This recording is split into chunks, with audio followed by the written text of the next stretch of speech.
Assalamualaikum warahmatullahi wabarakatuh. Perkenalkan, nama saya Faustina Salasa, NIM saya F2018-01187. Saya dari kelas B4. Nah, di sini saya akan membawakan materi mengenai hubungan kuantitatif struktur aktivitas dari mata kuliah kimia medisinal. Nah, langsung saja. Pada slide pertama di sini ada substansi materi yang akan saya bawakan. Yang pertama ada aktivitas obat, kemudian yang kedua ada hubungan struktur aktivitas, dan yang ketiga adalah bagaimana cara mengukur atau pengukuran kuantitatif aktivitas biologis dari obat. Nah, langsung saja pada poin pertama di sini ada aktivitas obat.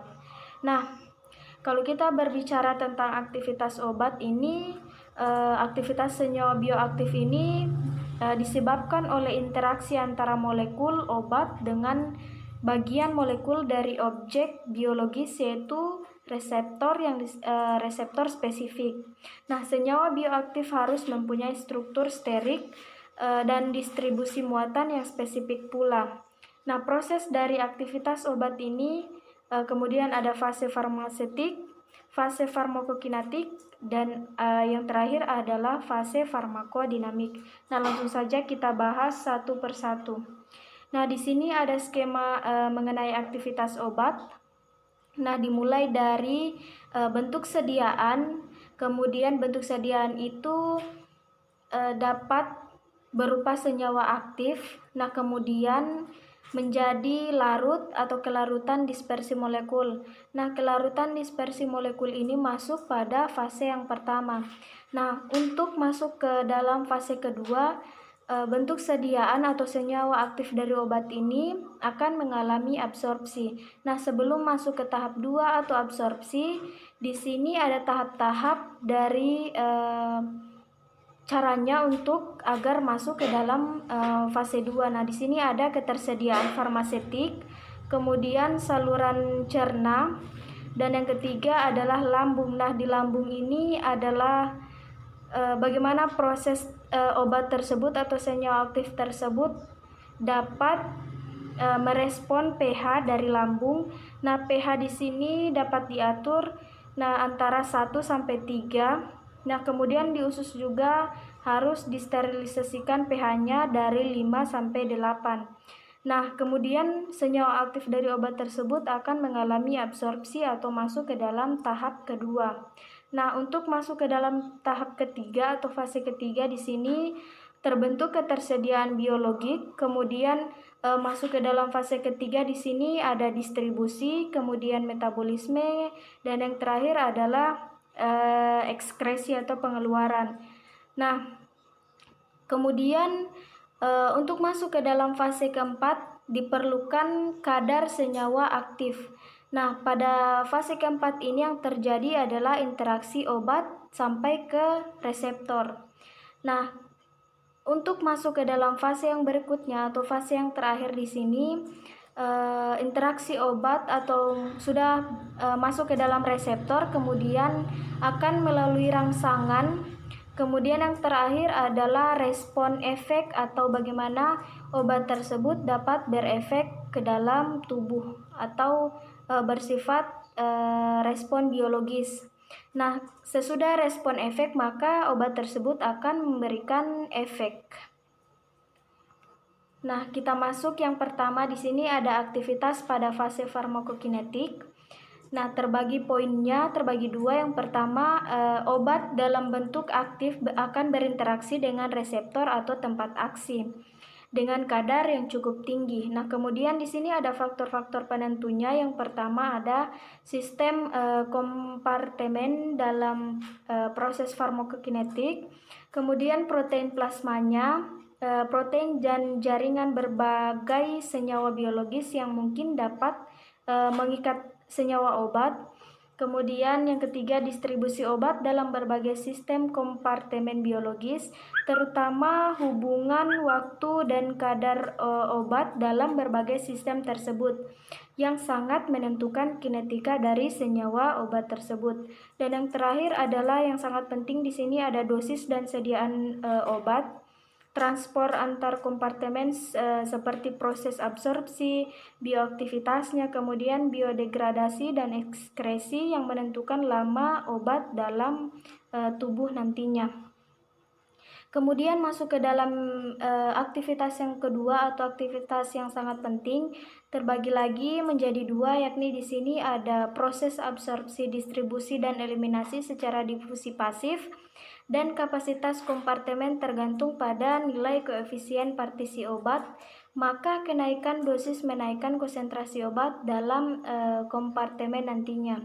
Kemudian poin kedua di sini proses distribusi dan eliminasi tergantung pada interaksi dari senyawa obat dengan tempat aktifnya atau berkaitan dengan reseptor. Nah, seperti pembawa pada transport aktif atau enzim dan kapasitas tergantung pada jumlah tempat pengikatan, maka terjadi fenomena kejenuhan. Lanjut pada aktivitas yang ketiga, di sini ada aktivitas oleh induksi dari efek.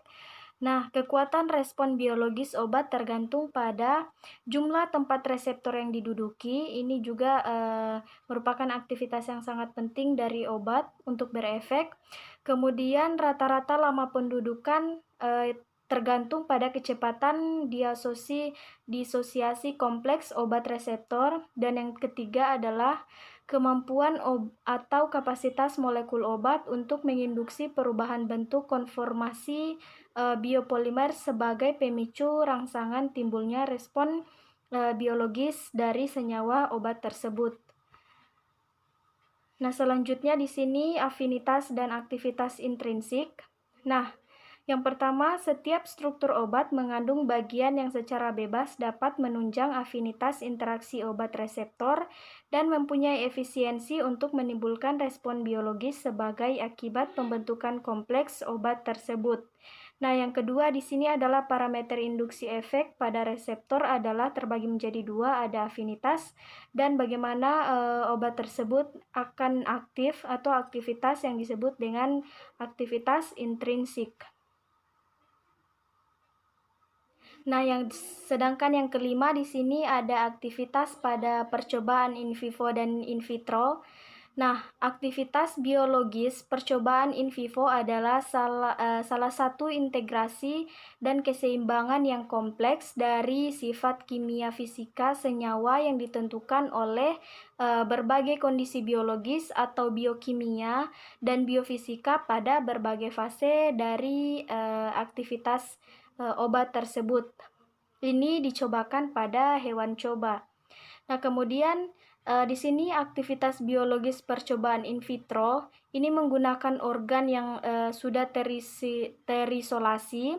Nah, pengaruh dari transport, perubahan kimia, metabolisme dan ekskresi obat menjadi minimal dan distribusi menjadi lebih sederhana, sehingga diharapkan hubungan struktur aktivitas ini akan menjadi jelas nantinya.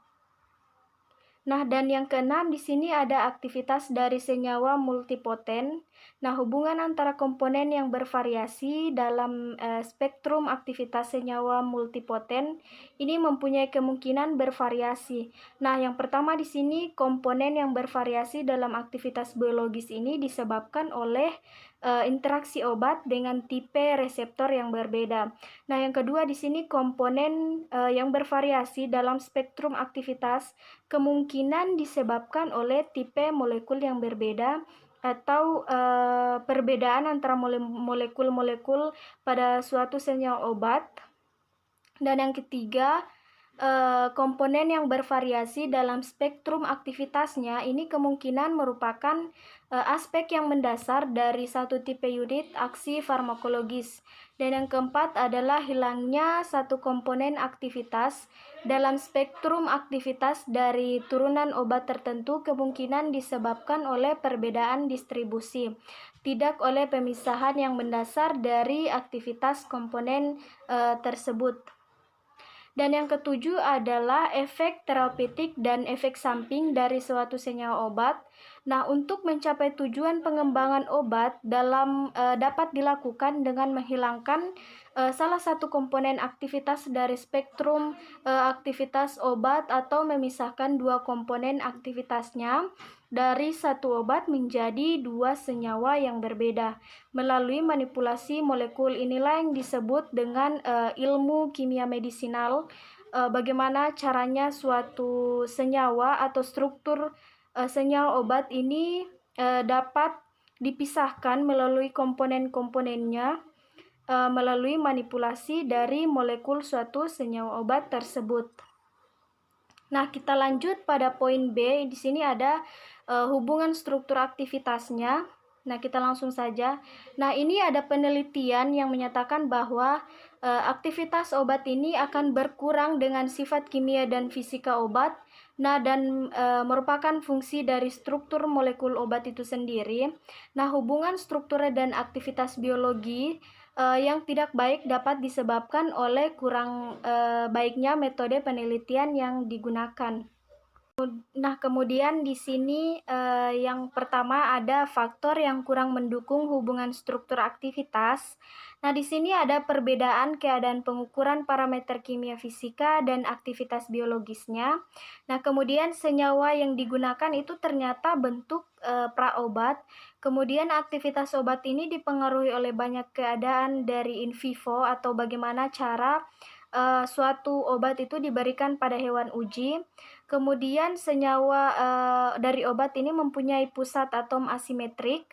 Kemudian senyawa yang mempunyai aktivitas biologis yang mirip dengan senyawa lain tetapi berbeda mekanismenya. Kemudian pengaruh bentuk sediaan terhadap aktivitasnya.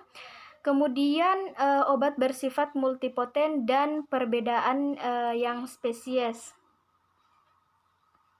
Nah, kemudian kita masuk pada faktor yang kedua yaitu faktor yang mendukung hubungan struktur aktivitasnya.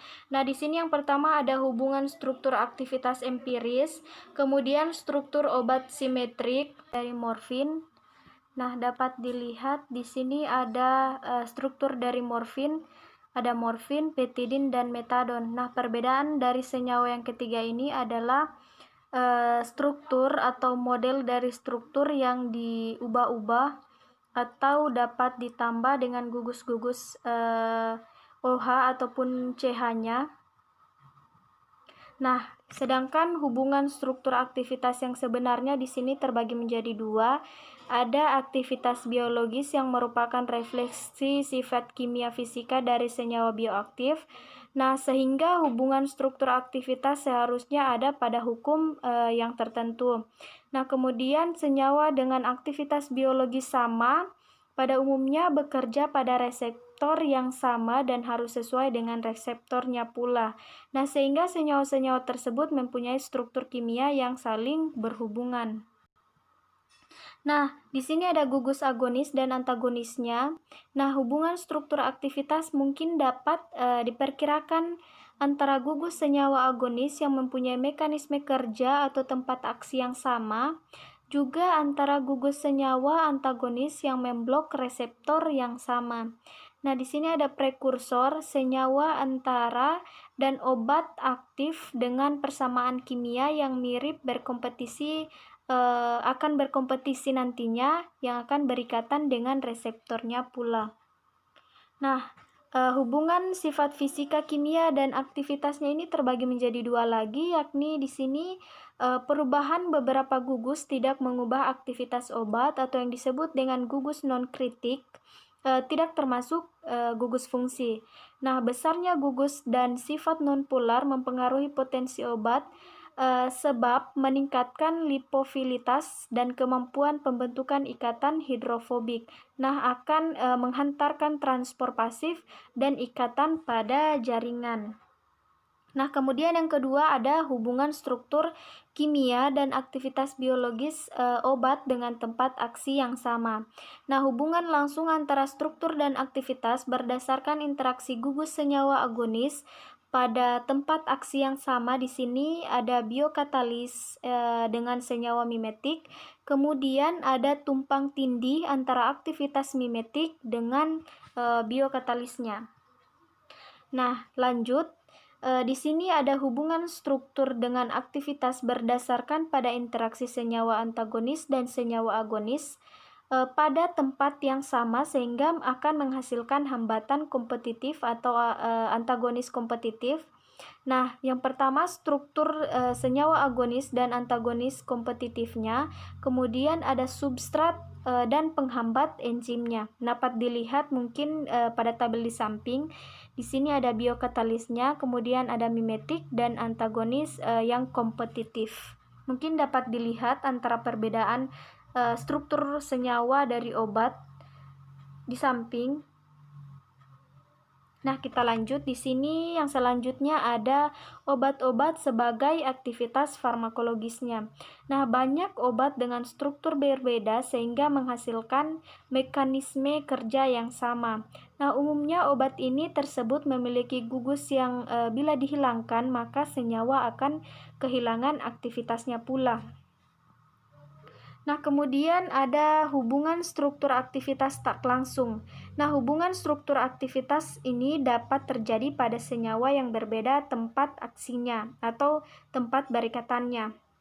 Nah, bermacam-macam senyawa kemungkinan dapat berpengaruh pada tempat atau tahap yang berbeda dalam rangkaian konversi enzim pada proses biosintesis atau biodegradasinya. Nah, senyawa antara tersebut ini memiliki struktur kimia yang masih berhubungan dengan senyawa obat pula. Nah, kemudian hubungan struktur aktivitas untuk stereoisomer. Nah, yang pertama di sini ada pada campuran resemik, perbandingan aktivitas isomer ini kemungkinan berbeda spektrum aktivitasnya. Nah, hubungan antara perbandingan aktivitas pasangan stereoisomer ini dan aktivitasnya dari isomer yang lebih aktif dari pasangannya. Kemudian aktivitas campuran isomer optis dibandingkan dengan aktivitas satu isomer yang murni. Dapat dilihat pada tabel di samping mungkin ada perbedaan dari ketiga hubungan struktur aktivitas ini. Nah, kemudian yang terakhir, materi terakhir yang saya sampaikan ada pengukuran kuantitatif aktivitas biologis. Nah, di sini terdapat 3 tipe pengukuran. Yang pertama ada efek individu dengan mengukur dosis efektif individu terhadap hewan coba atau percobaan pada in vivo. Kemudian efek bertingkat dengan mengukur efek obat terhadap tiap hewan coba dalam satu kelompok uji dengan dosis yang bervariasi atau dosis yang berbeda-beda. Kemudian ada efek kuantai dengan mengukur respon atau semua atau tidak dari suatu kelompok hewan coba. Nah, dengan menentukan persen respon. Contoh ada LD50 dan ED50. Nah, kemudian di sini kita masuk pada yang pertama, ada dosis efektif dengan ED50 dan dosis letal median atau yang disebut dengan LD atau LD50. Nah, median ini digunakan untuk menghilangkan variasi biologis. Nah, variasi biologis ini merupakan sebab penting mengapa pengobatan dilakukan individualistik dan treatment yang diatur sesuai kebutuhan individu dari pasien tersebut. Nah, kurva hubungan logaritma dosis yang digunakan nantinya ini dengan persen respon biologis pada umumnya ini menunjukkan gambaran sigmoid agar menjadi garis lurus perlu dilakukan analisis probitnya. Ini merupakan kurva antara hubungan struktur obat, terdapat variasi biologis kepekaan terhadap obat, dan yang di samping ini merupakan ilustrasi dari konsep dosis efektif median ED50 dan dosis kematian median atau LD50. Mungkin dapat dibedakan antara perbedaan dari kurva hubungan struktur obat tersebut. Nah, kita lanjut. Di sini ada perkiraan ED50 dan LD50 dengan grafik logaritma probit. Nah, di sini juga terdapat 2. Mungkin dapat dilihat pula perbedaan antara kedua grafik tersebut. Saya sudah jelaskan sebelum-sebelumnya bahwa perkiraan ED50 ini dan LD50 mempunyai perbedaan yang cukup signifikan. Nah, kemudian di sini pula ada tetapan afinitas PA2 dan PD2. Nah, PA2 ini diukur sebagai kadar molar senyawa antagonis yang diperlukan untuk menggandakan dosis senyawa agonis sebagai kompensasi terhadap aksi dari antagonisnya. Kemudian PD2 ini dihitung dari efek penekanan pada kurva dosis respon akibat adanya senyawa dari antagonis tersebut. Nah, mungkin itu saja slide atau materi yang saya bawakan pada hari ini. Semoga bermanfaat bagi kita semua. Saya akhiri dengan ucapan wabillahi taufiq wal hidayah. Wassalamualaikum warahmatullahi wabarakatuh.